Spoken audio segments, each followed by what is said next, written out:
हरे कृष्णा। हरे कृष्ण प्रभु। ओम नमो भगवते वासुदेवाय। ओम नमो भगवते वासुदेवाय। ओम नमो भगवते वासुदेवाय। ओम नमो भगवते वासुदेवाय। ओम नमो भगवते वासुदेवाय। ओम नमो भगवते वासुदेवाय। नारायणं नमस्कृत्य नारायणं नमस्कृत्य नरं चैव नरोत्तमं नरं चैव नरोत्तमं देवीं सरस्वतीं व्यासं देवीं सरस्वतीं व्यासं ततो जयो मुदीरयेत्। ततो जयो मुदीरयेत्। नष्टप्रायेषु अभद्रेषु नष्टप्रायेषु भद्रेषु नित्यं भागवत सेवया नित्यं भागवत सेवया भगवती उत्तमा श्लोके भगवते उत्तम श्लोके भक्तिर्भवति नैष्टकी। भक्तिर्भवति नैष्ठिकी। हरे कृष्णा। आप सभी का स्वागत है। हरे कृष्ण आज प्रभु जी हरे कृष्ण हरे कृष्ण। आज प्रभु जी यात्रा कर रहे हैं तो वो कल ज्वाइन करेंगे। हम अगले 56वें श्लोक से आगे बढ़ते हैं। तो अभी आप देख रहे हैं कि नारद जी आए हुए हैं और युधिष्ठिर परेशान थे तो उन्हें समझा रहे हैं और सभी सुन रहे हैं। हस्तिनापुर के वासी सभी सुन रहे हैं। ध्वस्त माया गुणोदर को निरुद्ध करनाशय निर्वतीत अखिलाहार आस्ते स्थाणुरिवाचल तस्यांतरायो मैवा भूः संन्यस्त अखिल कर्मणः।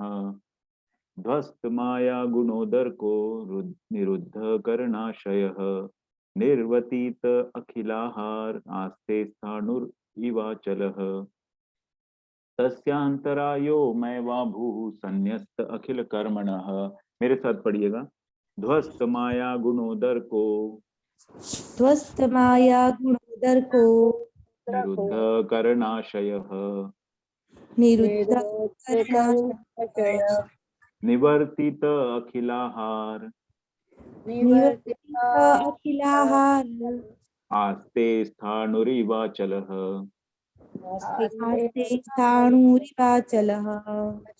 तस्यांतरायो मैवा भूः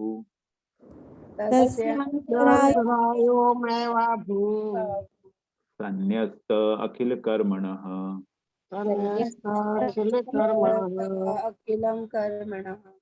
ध्वस्त माया गुणोदर को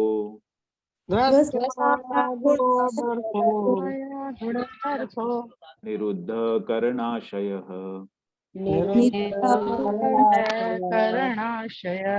निवर्तित अखिलाहार आस्ते स्थाणुरिवाचलः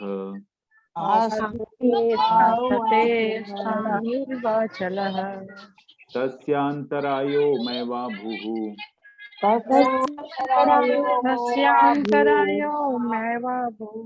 संन्यस्त अखिल कर्मणः।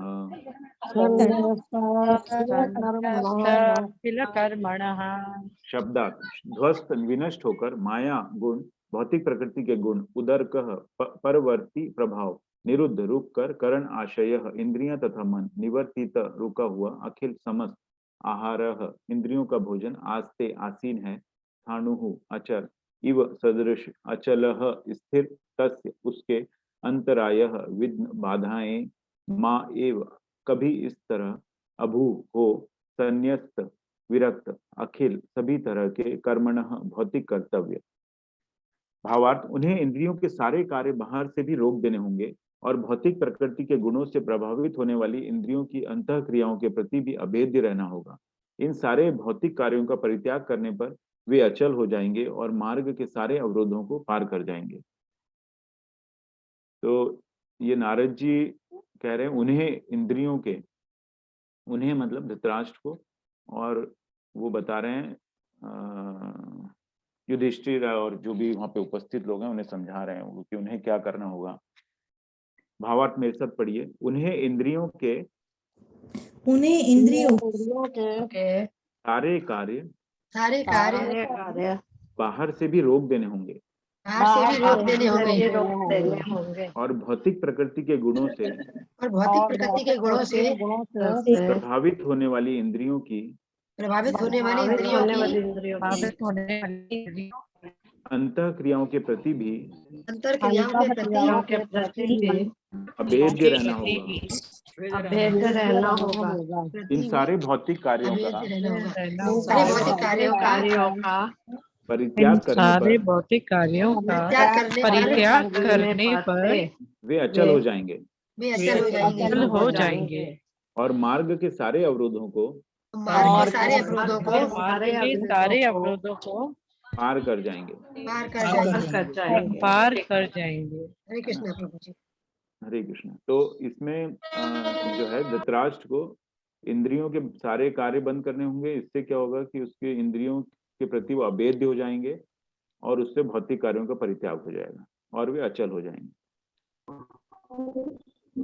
तात्पर्य माता जी। हरे कृष्ण पल्लवी माता जी।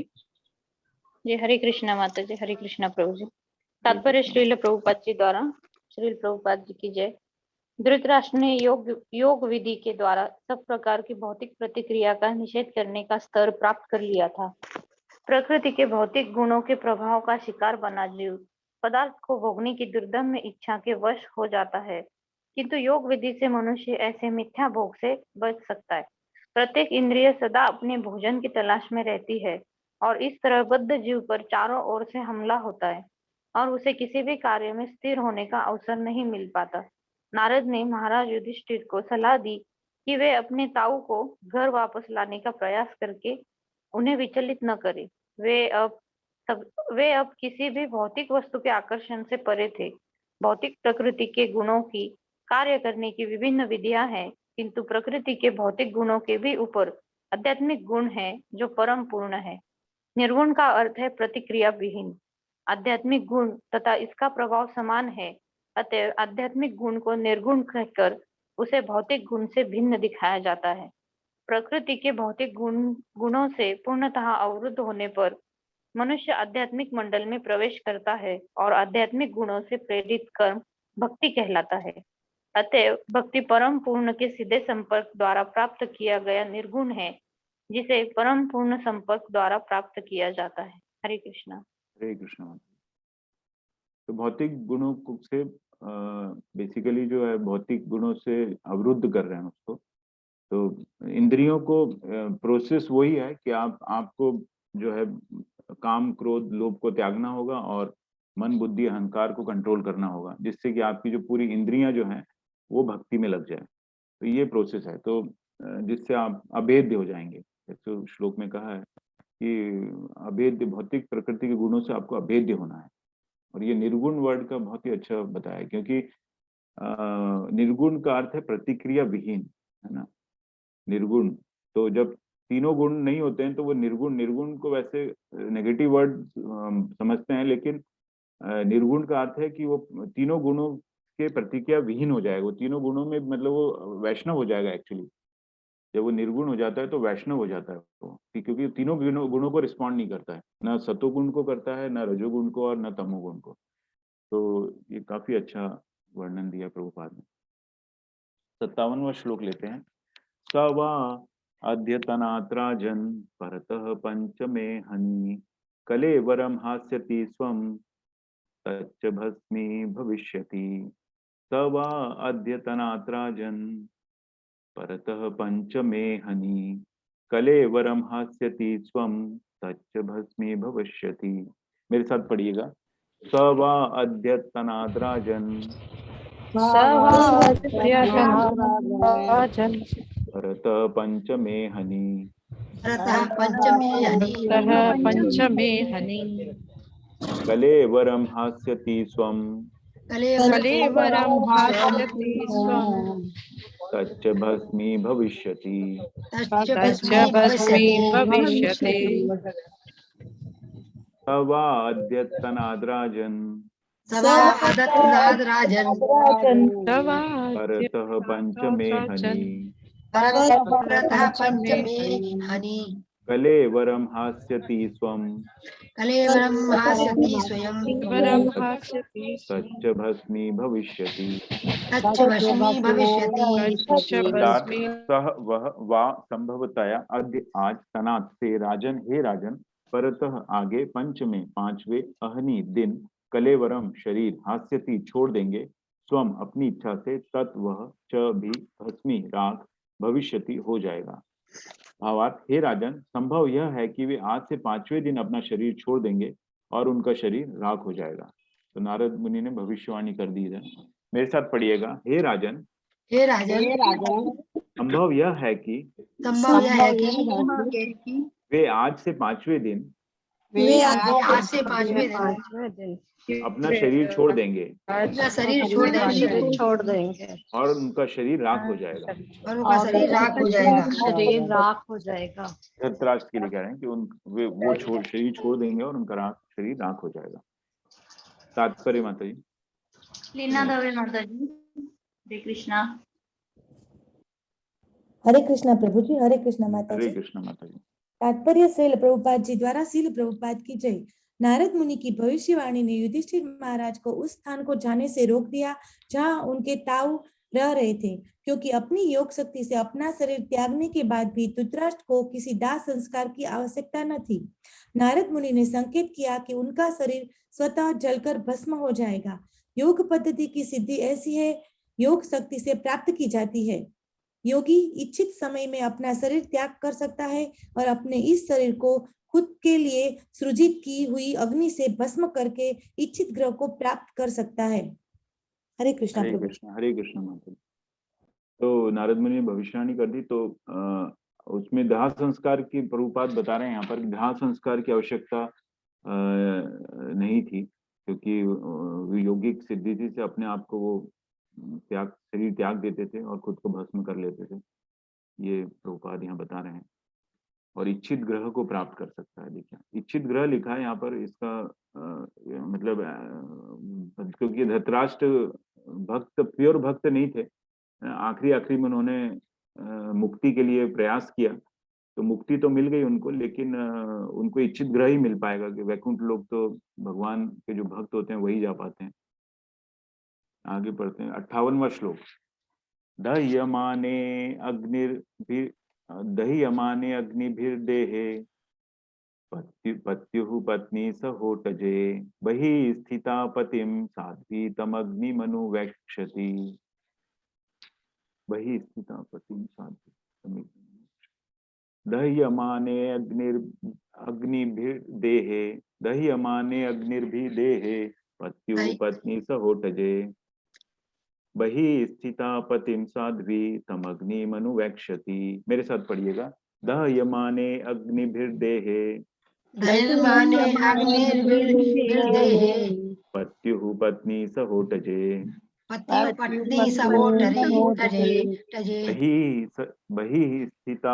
बहिः स्थिता पतिं साध्वी तमग्निमनुवेक्षति।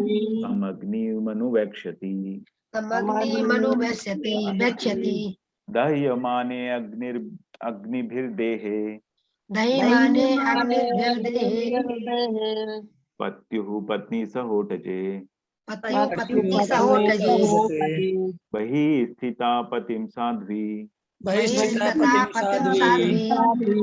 तमग्निमनुवेक्षति। शब्दार्थ दह्यमाने जलते हुए अग्नि द्वारा देहे शरीर में पत्युः पति के पत्नी सह उपजे कुटिया समेत बही बाहर स्थिता स्थित पतिम पति को साध्वी सती नारी तम उस अग्नि को अनुवेक्षति ध्यान पूर्वक देखते हुए अग्नि में प्रवेश करेगी। है ना। अब ये सती माता का वर्णन आएगा। भावार्थ बाहर से अपने पति को अपनी योग शक्ति की अग्नि में अपनी कुटिया समेत जलता हुआ देखकर उसकी साध्वी पत्नी एकाग्रता पूर्वक ध्यान मग्न होकर अग्नि में प्रवेश करेगी। भावार्थ मेरे साथ पढ़िएगा। बाहर से अपने पति को अपनी योग शक्ति की अग्नि में अपनी योग शक्ति की अग्नि में अपनी कुटिया समेत जलता हुआ देखकर अपनी कुटिया में अपनी जलता कुटिया हुआ समेत जलता हुआ देखकर उसकी साध्वी पत्नी उसकी साध्वी उसकी पत्नी साध्वी पत्नी एकाग्रता पूर्वक एकाग्रता पूर्वक ध्यान मग्न होकर ध्यान मग्न होकर अग्नि में प्रवेश करेगी। अग्नि में प्रवेश अग्नि में करेगी। प्रवेश अग्नि करेगी। में प्रवेश करे। हरे कृष्ण। अलका माता जी, हरे कृष्णा। हरे कृष्णा। तात्पर्य शीला प्रभुपाद जी के द्वारा, शीला प्रभुपाद जी की जय। गांधारी एक आदर्श सती नारी थी। वे अपने पति की जीवन संगनी थी। अतएव जब उन्होंने देखा कि उनके पति योग की अग्नि में पर्णकुटी सहित जल रहे हैं तो वे निराश हो गई। उन्होंने अपने 100 पुत्र खोने के पश्चात घर छोड़ दिया था और अब जंगल में अपने अत्यंत प्रिय पति को जलते हुए देख रही थी। अब वे वास्तव में अकेली अनुभव कर रही थी। अतएव उन्होंने भी अपने पति की अग्नि में प्रवेश कर पति का अनुगमन करते हुए देह त्याग किया। सती स्त्री का अपने पति की अग्नि में प्रवेश करना सती संस्कार कहलाता है और यह कर्म स्त्री के लिए अति उत्तम माना जाता है। वास्तव में युग में यह सती बाद के युग में यह सती प्रथा अत्यंत घृणित आपराधिक कृत बन गई, क्योंकि यह प्रथा अनिच्छित स्त्री पर भी थोपी जाने लगी। इस पतित युग में किसी भी स्त्री के लिए गांधारी तथा अन्य व्यक्तियों के समान सती संस्कार का शुद्ध विधि से पालन करना संभव नहीं है। गांधारी जैसी सती नारी तो पति का वियोग वास्तविक अग्नि से अधिक दाहक प्रतीत होता था। ऐसी नारी स्वेच्छा से सती धर्म का पालन कर सकती है, किंतु किसी के द्वारा बल प्रयोग नहीं किया जाता है। जब यह प्रथा औपचारिकता बन गई तो इस नियम का पालन कराने हेतु नारी पर बल प्रयोग किया जाने लगा। तब यह सचमुच अपराधपूर्ण बन गई। अतएव राज नियम द्वारा इसे बंद करना पड़ा। श्री नारद मुनि भी इस भविष्यवाणी ने महाराज युधिष्ठिर को अपनी विधवा ताई के पास जाने से रोक दिया। हरे कृष्णा। हरे कृष्ण। तो महाराज युधिष्ठिर ने उन्हें वहां जाने से रोक दिया, विधवा ताई को जाते। तो इसमें प्रभुपाद ने सती संस्कार के काफी वर्णन किया है। तो ये जो सती प्रथा एक्चुअली आप कैंटो 4 में आएगा, ये काफी डिटेल में है। जो सती माता जो थी शिवजी की पत्नी थी और महाराजा दक्ष की पुत्री थी वो। तो चैप्टर 4 में कैंटो 4 के अंदर चैप्टर 2, 3, 4 में काफी अच्छा डिटेल में आप लोग पढ़ेंगे इसको आगे। तो उसमें जो शिवजी थे उन्होंने उनका अपमान किया था, शिवजी का अपमान किया था राजा दक्ष ने, तो जिससे वो क्रोधित हो गई थी माता सती और उन्होंने देह त्याग किया था, है ना। तो तभी से वो सती प्रथा जो है वहां से चालू हुई थी और उसके बाद वो लोगों ने उसका एक्चुअली गलत फिर यूज होने लग गया। उनको ये तो स्वतः होता है एक्चुअली, सती संस्कार जो है स्वतः होता था, लेकिन उसके बाद लोगों ने उसको गलत यूज करके और जबरदस्ती स्त्रियों को इसके अंदर जबरदस्ती सती करना चालू किया उन्हें, है ना। जबरदस्ती जलाया जाने लगा उनको पति के साथ में। तो ये इसको जो है अत्यंत घृणित अपराधी कृत्य बन गया, ये है ना, अपराधी कृत्य बन गया। तो इसको फिर राजा राम मोहन राय ने इसको काफी अपोज किया था। ये एक मूवमेंट चलाया था कि इस प्रथा को बंद करना चाहिए, है ना। तो उन्होंने, और उस वक्त ब्रिटिश रूल था, तो उस वक्त जो ब्रिटिश गवर्नर जनरल थे लॉर्ड विलियम बेंटिंग थे, तो लेकिन उन्हें भी लगा, तो उन्होंने राजा राम मोहन राय को सपोर्ट किया फिर, और फिर एक रेगुलेशन पास हुआ जिसको बंगाल रेगुलेशन बोलते हैं, और इस प्रथा को 1829 में उन्होंने फिर खत्म किया। तो ब्रिटिश रूल में ये खत्म हो गया था और उसके बाद बंद हो गया। उसके बाद भी कुछ केसेस बाद में आए थे राजस्थान के अंदर, जो लास्ट में सती प्रथा में कुछ 1-2 केस लास्ट में आए थे, लेकिन ये अब पूरी तरह से बंद हो चुका, क्योंकि ये अपराधी, इसको रेगुलेशन के अंदर it is a crime basically. 59वां श्लोक लेंगे। विदुरस्तु तदाश्चर्यं निशाम्य कुरुनंदन हर्ष शोक युतस्तस्मात् घंता तीर्थ निषेवकः। विदुरस्तु तदाश्चर्यं निशाम्य कुरुनंदन हर्ष शोक युतस्तस्मात् हर्ष शोक युतस्तस्मात् युतस्तस्मात् दंतातीर्थ निषेवकः।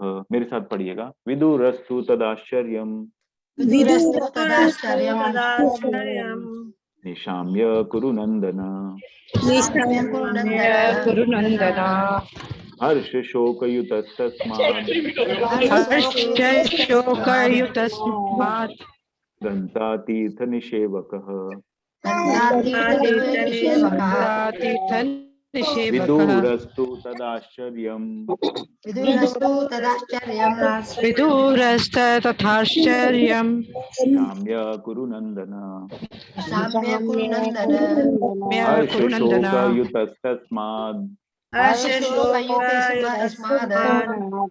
गन्तातीर्थ निषेवकः।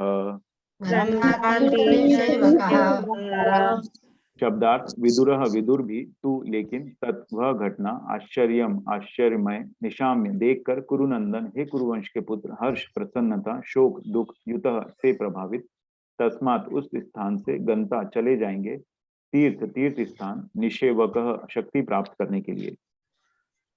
भावार्थ तब हर्ष तथा शोक से अभिभूत होकर विदुर उस पवित्र स्थान से चले जाएंगे। मेरे साथ पढ़िएगा। तब हर्ष तथा शोक से अभिभूत होकर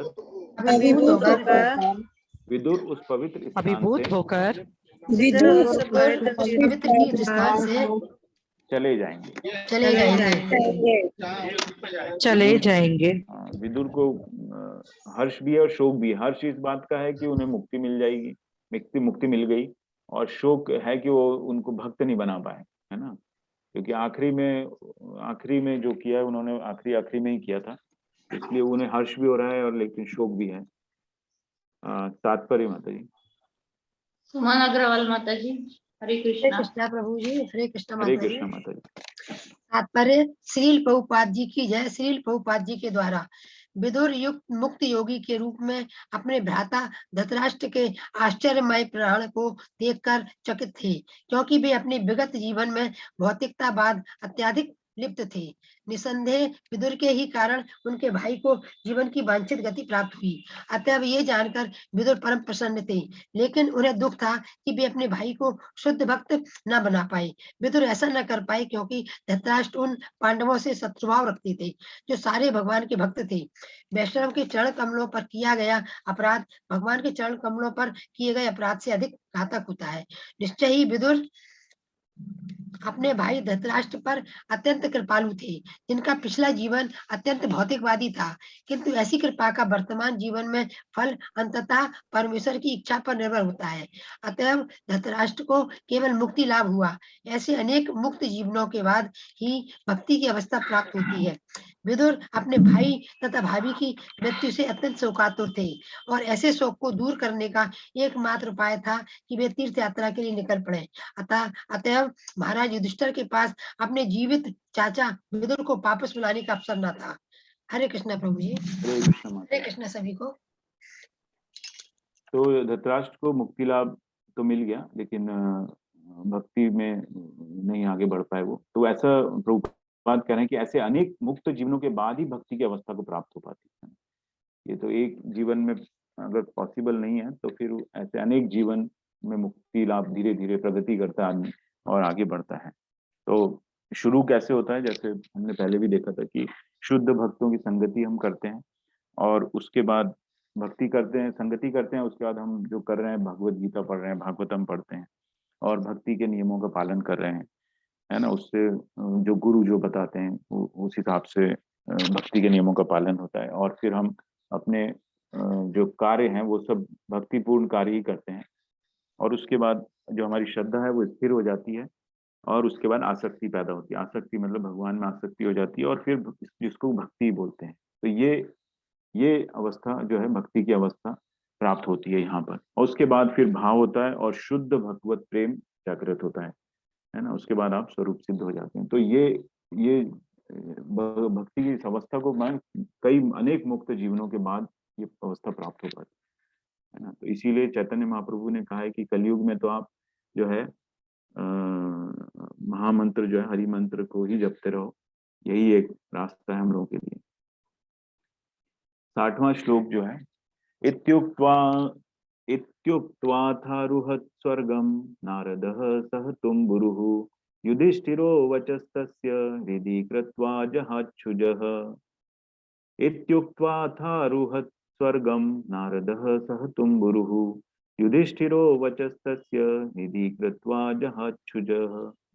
मेरे साथ पढ़िएगा। इत्युक्त्वाथारुहत् स्वर्गं स्वर्गं नारदः सह तुम्बुरुः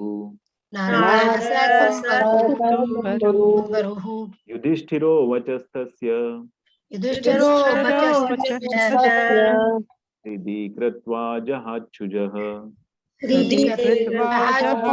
इत्युक्त्वाथारुहत् स्वर्गं नारदः सह तुम्बुरुः युधिष्ठिरो वचस्तस्य हृदि कृत्वा जहाच्छुचः। शब्दार्थ इति इस प्रकार उक्त्वा संबोधित करके अथ तत्पश्चात आरुहत चढ़ गए स्वर्गम बाह्य आकाश में नारद महर्षि नारद सह के साथ तुम्बुरु तंबुरा युधिष्ठिर महाराज युधिष्ठिर ने वचः उपदेश तस्य उनका हृदय कृत्वा हृदय में रखकर अजहात त्याग दिया शुच सारा शोक। भावार्थ ऐसा कहकर महर्षि नारद अपनी वीणा समेत बाह्य आकाश में चले गए। युधिष्ठिर ने उनके उपदेश को अपने हृदय में धारण किया जिससे वे सारे शोकों से मुक्त हो गए। है ना, युधिष्ठिर अब शांत हो गए और नारद जी अपने बाह्य आकाश में चले गए। तात्पर्य माता जी। हम लोग बोलेंगे आपके पीछे साथ में पढ़ना है। सॉरी भावार्थ में सब पढ़िएगा। ऐसा कहकर महर्षि नारद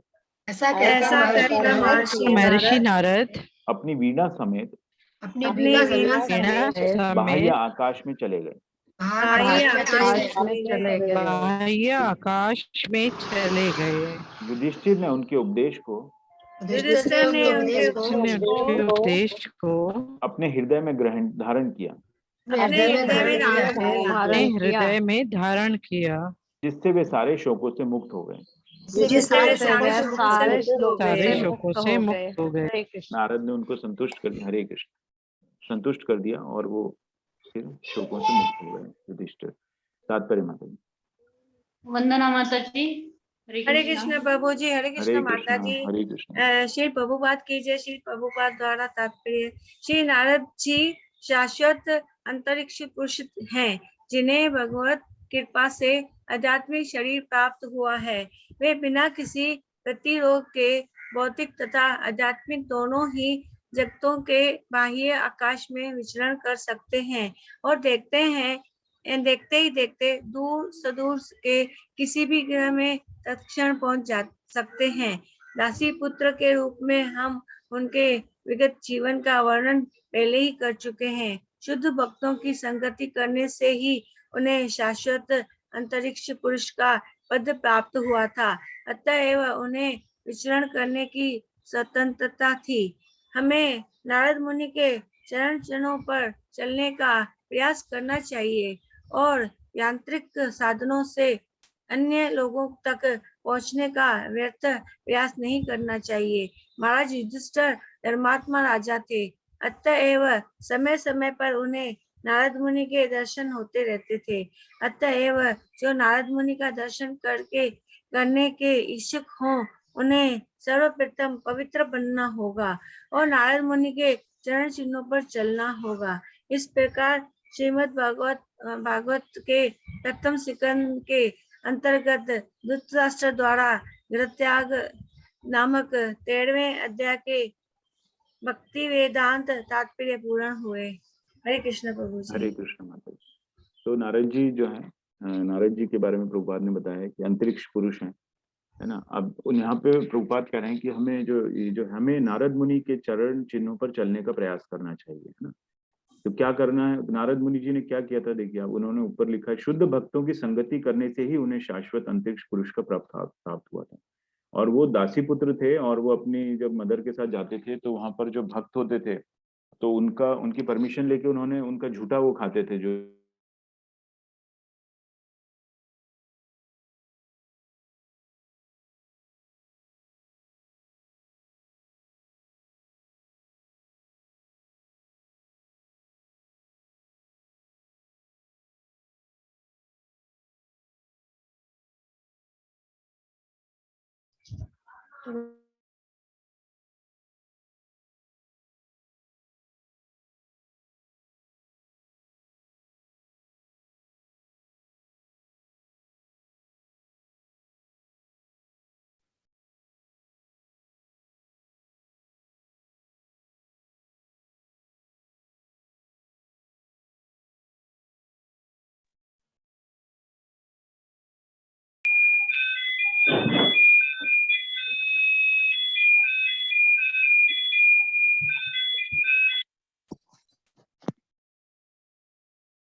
शायद नेटवर्क इश्यू है। प्रभु जी आ जाएंगे फिर से थोड़ी देर हम। जी प्रभु जी लेफ्ट हो गए हैं, आ जाएंगे। हाँ आ जाएंगे।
प्रभु जी आने तक तब तक ये चैप्टर तो पूरा होगा है। कोई बताना चाहेगा ये चैप्टर में आपको क्या अच्छा लगा, क्या सीखा? विदुर जी ने जो भी उपदेश दिए क्या उनका कहने का तात्पर्य था?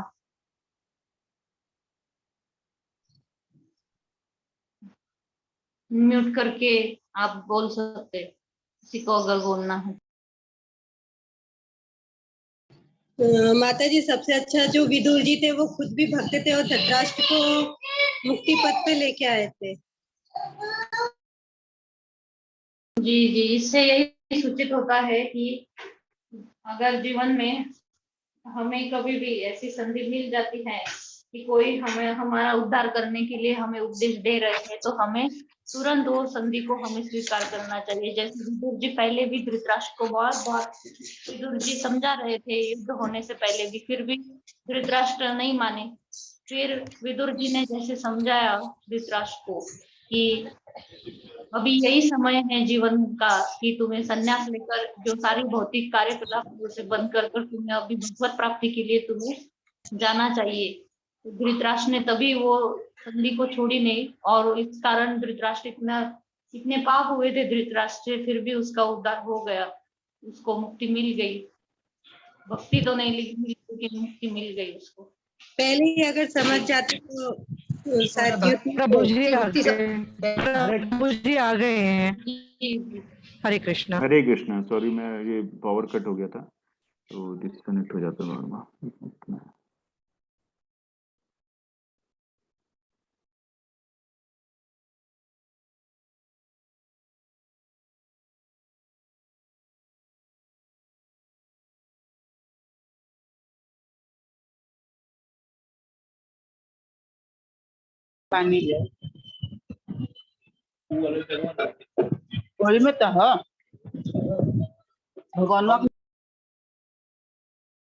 भक्तों की संगति करिए और जो भी आचरण हम लोग भक्ति के लिए जरूरी है वो करना होगा।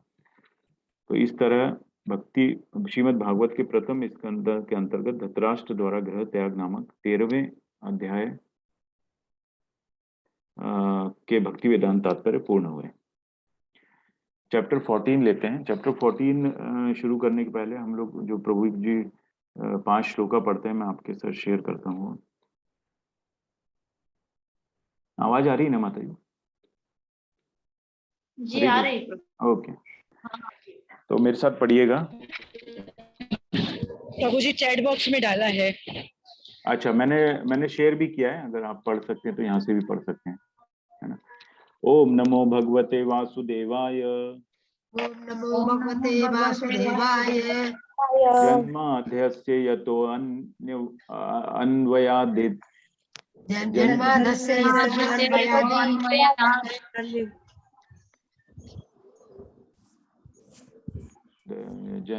जन्माद्यस्य यतो अन्वयादित। चाटे स्वाभिज्ञ स्वराट। एक मिनट, हाँ यस माता। जन्माद्यस्य तत् यतो अन्वयादित जन्माद्यस्य यतो अन्वयादित चार्थेष्वभिज्ञ स्वराट। स्वराट। तेने ब्रह्महृदाय आदि कवये। तेने ब्रह्महृदाय आदि कवये मुह्यन्ति यत् सूर्यः। मुद्यन्ति यत् सूर्यः। तेजो वारि मृदां यथा विनिमय। यथा विनिमयो यत्र त्रिसर्गो अमृषा। सर्वो नाम्ना स्वेन सदा निरस्त। कुहकं सत्यं परं धीमहि।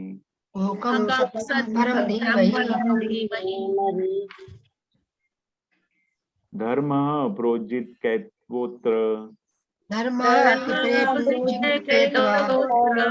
परमो निर्मत्सराणां सताम्। वेद्यं वास्तवमत्र वस्तु।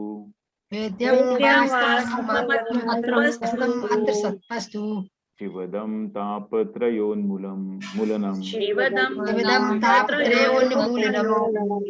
श्रीमद्भागवते महामुनि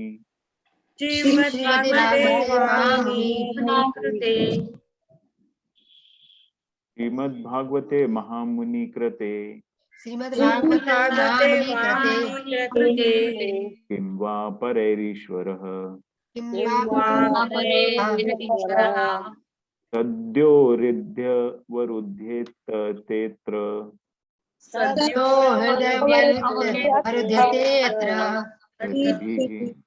कृतिभिः शुश्रूषुभिस्तत्क्षणात्।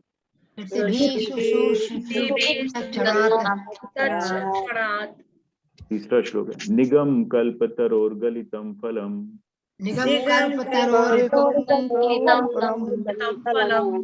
शुकमुखादमृतद्रव संयुतम्।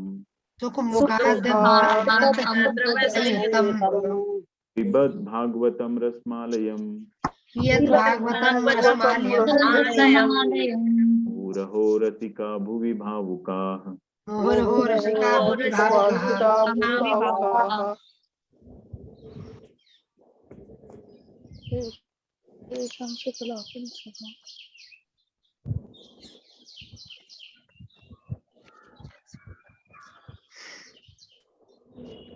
Chapter 3 3 का अब लेंगे हम लोग।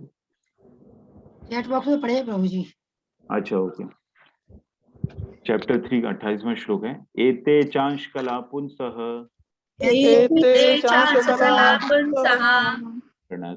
कृष्ण कृष्णस्तु भगवान स्वयं कृष्णस्तु भगवान स्वयं इंद्रारिव्याकुलं लोकम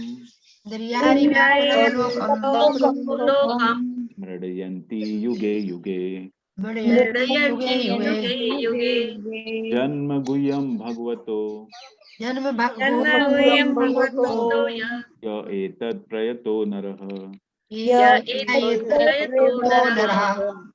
सायं प्रातर्गृणं भक्त्या दुःखग्रामाद्विमुच्यते।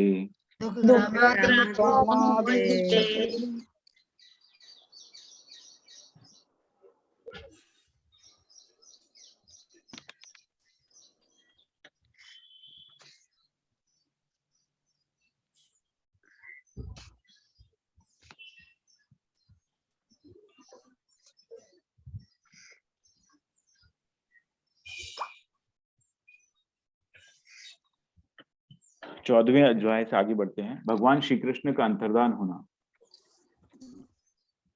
भगवान श्री कृष्ण कहाँ से अंतर्धान होंगे? अब उनका सब काम हो गया है ना, वो द्वारका में है, द्वारका पहुंच गए थे। यहाँ से जब वृंदावन छोड़ के जब वो द्वारका गए थे, अब वो वहां से अंतर्धान होंगे। तो चैप्टर 14 हम लोग पढ़ते हैं। पहला श्लोक है। सूत उवाच संप्रस्थिते द्वारकायां जिष्णौ बंधु दिद्रक्षया ज्ञातुं च पुण्यश्लोकस्य कृष्णस्य च विचेष्टितम्। सूत उवाच संप्रस्थिते द्वारकायां जिष्णौ बंधु दिद्रक्षया ज्ञातुं च पुण्यश्लोकस्य कृष्णस्य च विचेष्टितम्। मेरे साथ पढ़िएगा। सूत उवाच संप्रस्थिते द्वारकायां जिष्णौ बंधु दिद्रक्षया ज्ञातुं च पुण्यश्लोकस्य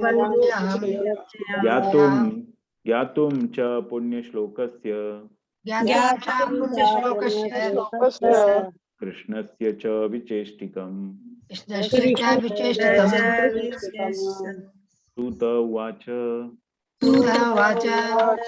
सूत उवाच संप्रस्थिते द्वारकायां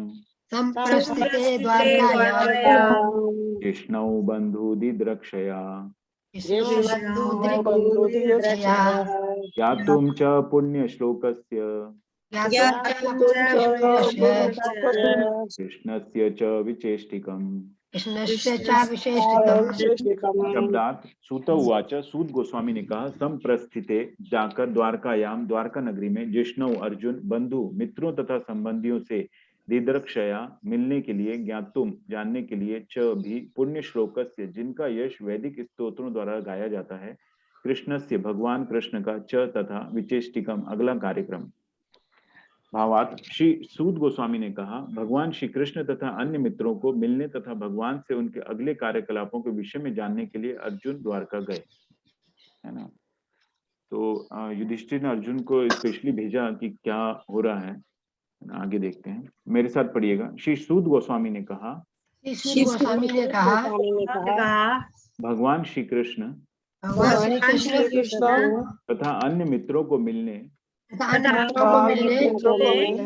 तथा भगवान से उनके अगले कार्यकलापों के विषय में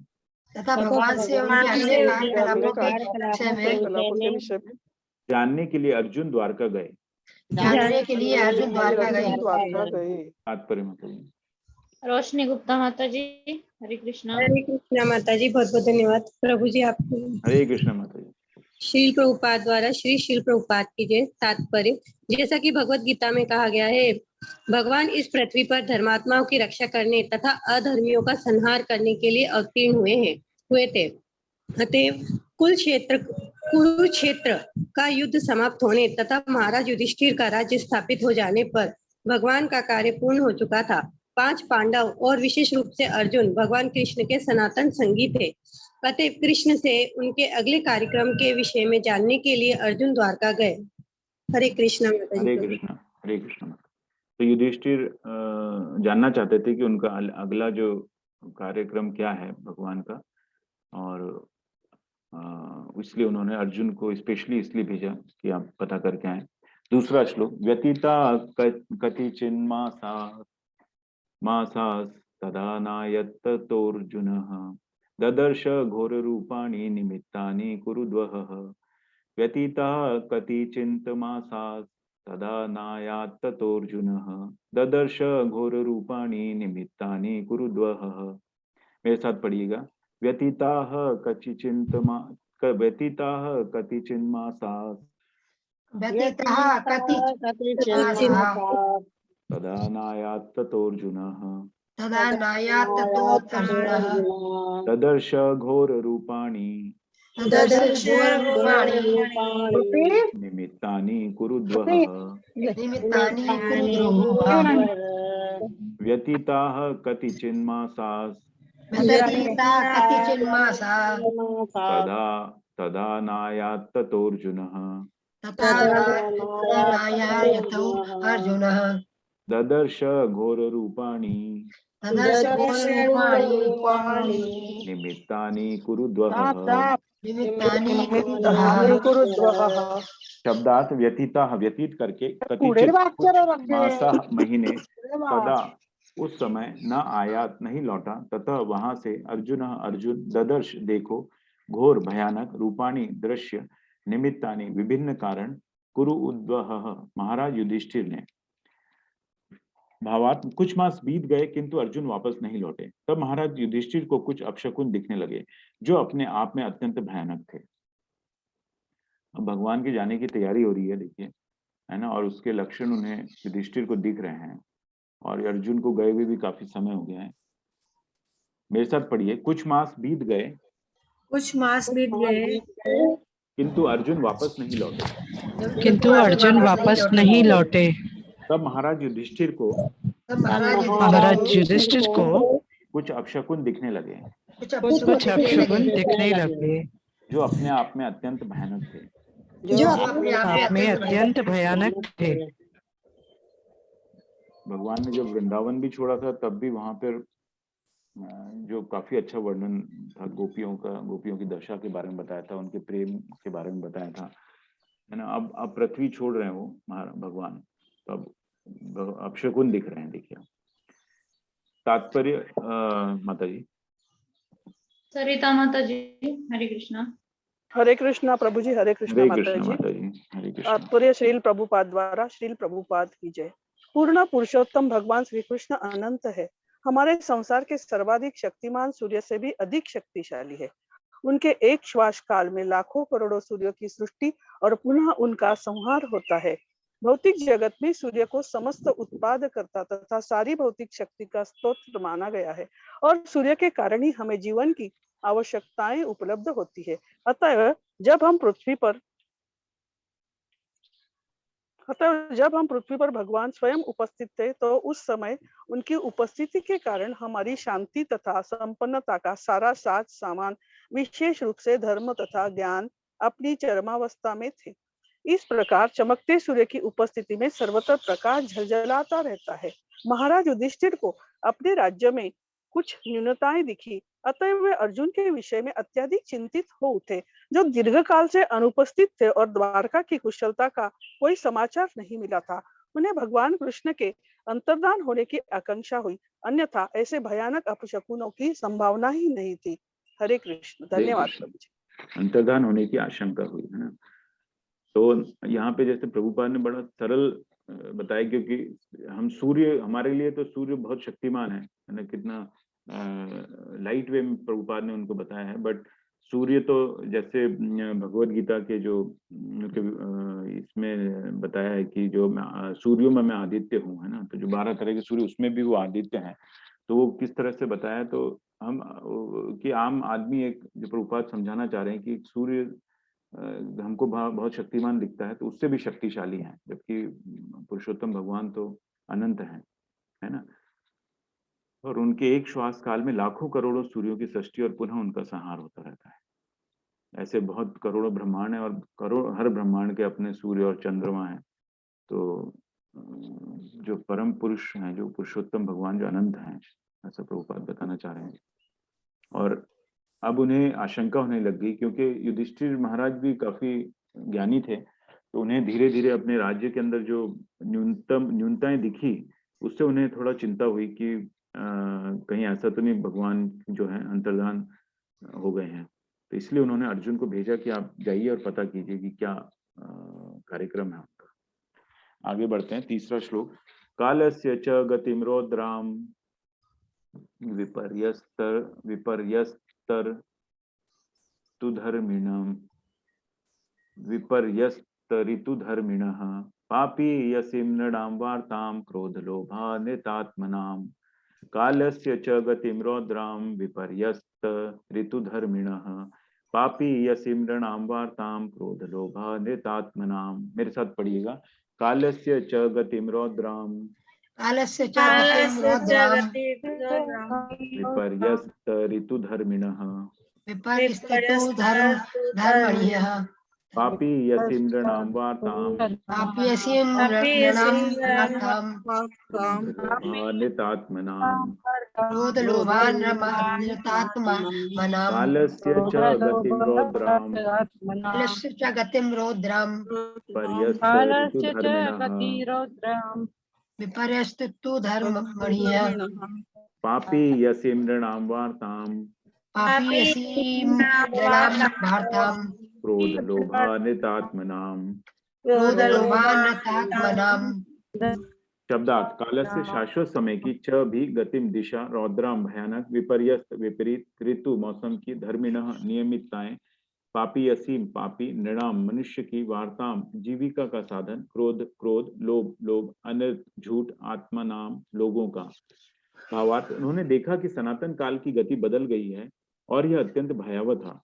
ऋतु संबंधी नियमितताओं में व्यतिक्रम हो रहे थे। सामान्य लोग अत्यंत लालची, क्रोधी तथा धोखेबाज हो गए थे। वे देख रहे थे कि वे सभी जीविका के अनुचित साधन अपना रहे थे।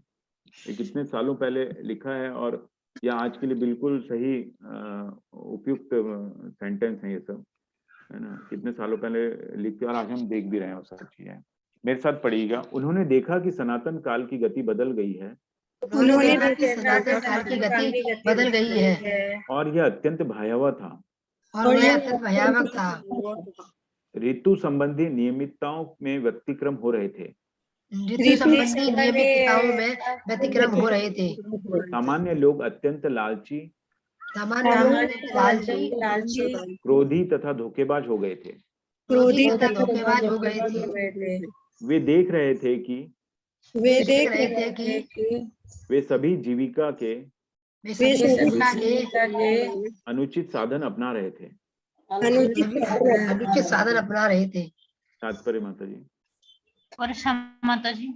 हरे कृष्णा प्रभु। हरे कृष्णा।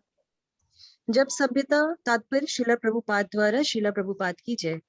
जब सभ्यता का संबंध पूर्ण पुरुषोत्तम भगवान के प्रेम से टूट जाता है तो ऋतु की नियमितता में परिवर्तन, जीविका के अनुचित साधन, लोभ क्रोध तथा धोखाधड़ी जैसे लक्षणों का प्राधान्य हो जाता है।